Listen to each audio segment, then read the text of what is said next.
Jason Harper, same question on tax reform. Thank you. And before I start, you all probably noticed this group of 12 very handsome young men come into the room. I just want to give a shout out to all my Boy Scouts who are actually, thank you. They're actually doing a citizenship and community merit badge requirement by being here tonight. And they just finished doing several hours of service at the Galloping Grace Youth Ranch. So great job working on your citizenship and community merit badge. So I guess I just want to give you an idea of why this tax reform is so needed and why it's a problem. So in roughly, I think it's 2008, 2009, Ernst & Young did a study, and they looked at all 50 states they took 10 businesses and plopped them into the states and said, okay, how do they perform? New Mexico scored 51st because they included the District of Columbia. We looked at that and said, Ernst & Young, you did these numbers incorrectly. You forgot to include a lot of our exemptions, deductions, and credits, and so we actually paid Ernst & Young to redo the study. And at that point, we kind of fell within the middle of the road of our neighbors when it came to our tax burden. So that should scream two things to you right away. The first is, if you don't qualify for one of these exemptions, deductions, and credits, how on earth can you compete? And the second is, our system is so complex, even Ernst & Young got it wrong the first time. So I've been calling this my second PhD. We are going to fix New Mexico's tax problems so that everyone can have good jobs. Thank you, Jason. All right, next up we have Tim Lewis. Same question on tax reform. Thank you. And so I've had a little experience in this area as a former vice chairman of the Tax and Revenue Committee. I think there's two issues to look at here. Number one, it's clearly not fair. It's not fair that hundreds of entities are allowed to get a credit deduction or exemption because they knew a legislator in Santa Fe, or they had a lobbyist to come up there and advocate so they can get that discount, that break. That's not fair to the other businesses.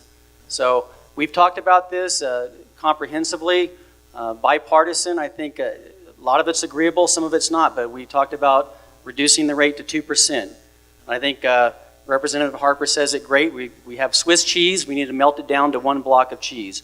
And so that everybody pays their fair share, and it would allow our economy to thrive, actually. And so the other part of that is we can't rely on the oil and gas industry to sustain us year after year. We're going to have to grow the private sector, work with the public, and make sure things are fair so that our economy can grow that way. Thank you, Tim. All right, next up, Alexis. So yes, we do need to change our tax system. We need to reform it. We need to be sure that we're being fair to families, as Billy said, and to small businesses. We need to remember, as Tim said, our tax system is Swiss cheese, especially when it comes to carve-outs for certain businesses and not others. That is not fair. We've got to make it fair, and we've got to make it equitable, and we need to remember that the GRT was initially designed, I guess, to have a broad tax base and a low tax base, and that's what we need to keep. And right now is a really good time to work at it when we're in a surplus, and we don't want to wait until we're in a crisis to try and fix it. Thank you. Thank you. All right, we're going to shift gears a little bit and head on to the county commissioners. So the question that's going to be up next is, what do you think is the most critical issue facing Sandoval County today? And I know there's a number of potential questions out there that Sandoval County has to work through. So that very first question is going to go to Kathleen Colley. So when it comes to Sandoval County, the issue that I see is uppermost in my mind from watching meetings, from attending meetings, is not going to be apparent to a lot of people in this room, but I believe it's the issue of improving the communications throughout the county administration building, helping all of the occupants of that building to work better together. It's not visible to most people, but it points to a culture that we need to fix.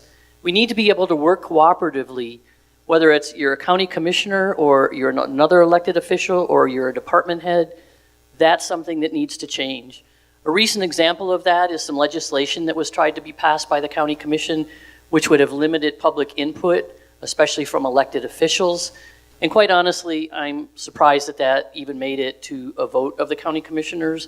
And I think that what it does is it sends a message that if a partnership can't survive within the building, how do we expect to work together with other entities and to solve the problems that face Rio Rancho? Because unless we work with our state legislators and we work with the county assessors and we work with everyone else on this dais, we're out of luck. Thank you. Thank you. Same question to Mike Meat. Thank you. The most critical issue I think facing us right now is seeking the support and funding for the Sandoval Economic Alliance.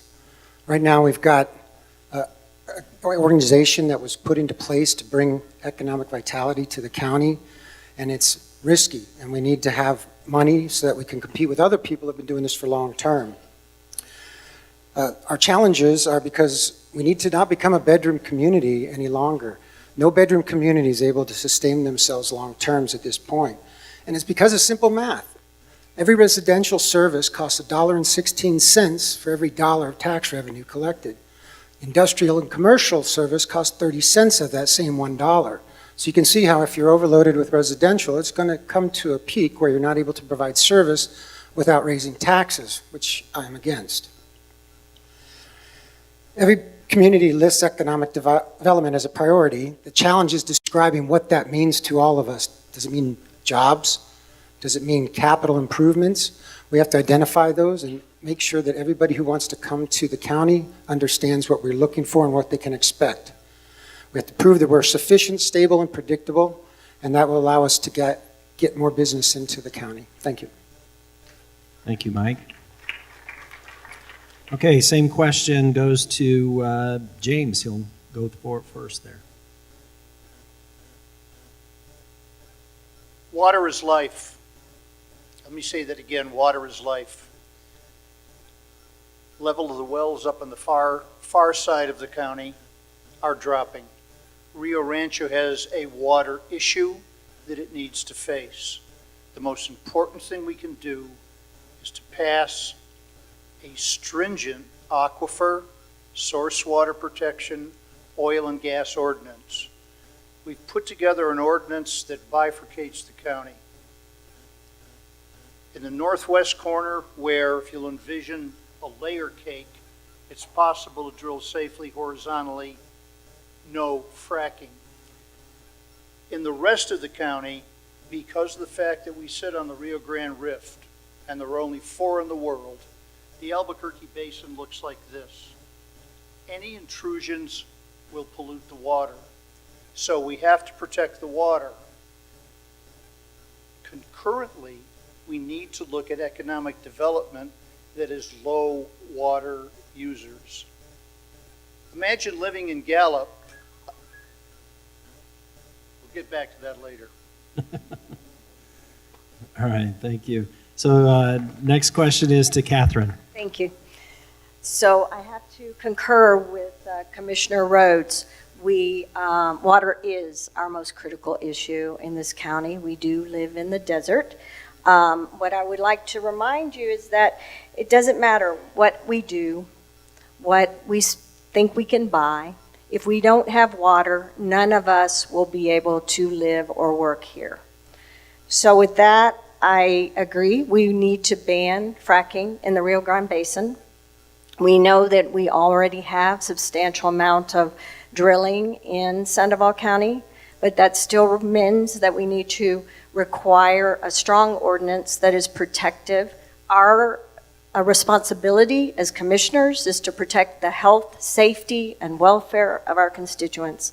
Health being a huge priority, and of course, safety another. We have to have the responsibility on the industry for whatever might come, emergency services. They need to be the ones that are going to pay or foot that bill. It can't be the responsibility of Sandoval County at large and our citizens to have to pay for a poorly designed ordinance. Thank you. Okay, thank you. Moving on to the assessors. So from the assessor's standpoint is, how often do you think the county should be conducting a full canvass? You got it, Hello, Linda. thank you very much. So it's not what I think we should be doing, it's what's according to statute. According to statute, real property should be reappraised every 5 years. And when we talk about the reappraisal project that's been worked on, it's a project that has run twice as long as it should and has cost twice as much as it should. And when we're talking about years and millions of dollars, that matters. That goes back to setting what the goal is, getting your teammates together, asking the people who know about this to participate, motivating the people, working besides them, and setting that goal, which of course is reappraising property continually every 5 years at least, and getting together, working besides them, making sure that they've got the tools needed, making sure that they've got the proper training. That's been a big part of the office. As part of that reappraisal project, we had people who are unqualified out there doing the job. Again, it's setting the goal. It's seeing what resources we have, what we need. It's working besides them. It's motivating people. And I've got 5 seconds. It's all about setting goals, motivating people, working besides them. And yes, that needs to be done every 5 years. Thank you. Okay, so industry standards, which is assessment industry standards, it should be done every 4 to 6 years. Reappraisal is not an option, but it's a statutory duty that was neglected in this office for years. Because of this neglect, when I came in 2011, we had over 90% of our records had inaccurate or missing information. They had spent millions of dollars on a CAMA system. They had flat priced all the values, and there was no components, there was no sketches, and most of the square footage was wrong. So that's why we took on doing a full countywide reassessment that had not been done in decades. We actually put a tape to over 47,000 residential properties and over 1,200 commercial properties. As a result, we found over 60 homes that were not being assessed and not on the tax rolls. What this does is it pushes that burden over to other taxpayers through a higher tax rate. Values have been equalized throughout the county, and in 2017, as a direct result of this reappraisal project, that has been completed and was not over budget. It was actually one of the lowest budgets in all Class A counties. But most importantly, we now have the most accurate assessments in Sandoval County's history, and our taxes actually went down in 2017 a little bit as a direct result of all this value we added. Thank you. Okay, back to the House. Benton will get this first question. So a number of years ago, the Metropolitan Redevelopment Act was repealed by the Richardson administration. This was crucial to Rio Rancho and other areas throughout the state. In Rio Rancho, it put together Cabazon and Loma, Colorado. How do you feel about the Metropolitan Redevelopment Act? Would you endorse it to bring it back, or or does it fit where it's at right now?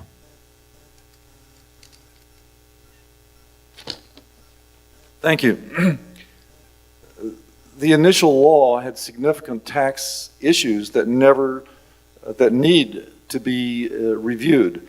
And before I or anyone should move forward with this type of legislation, we would need to have input from the counties and when it would affect overall county property tax revenues.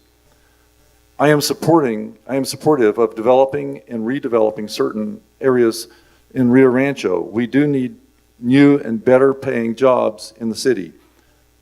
Working with the colleges and other entities, as is being done with the Center City project, is a template that I believe works. I would certainly look to see how the state could support projects such as that one, and especially how we could support development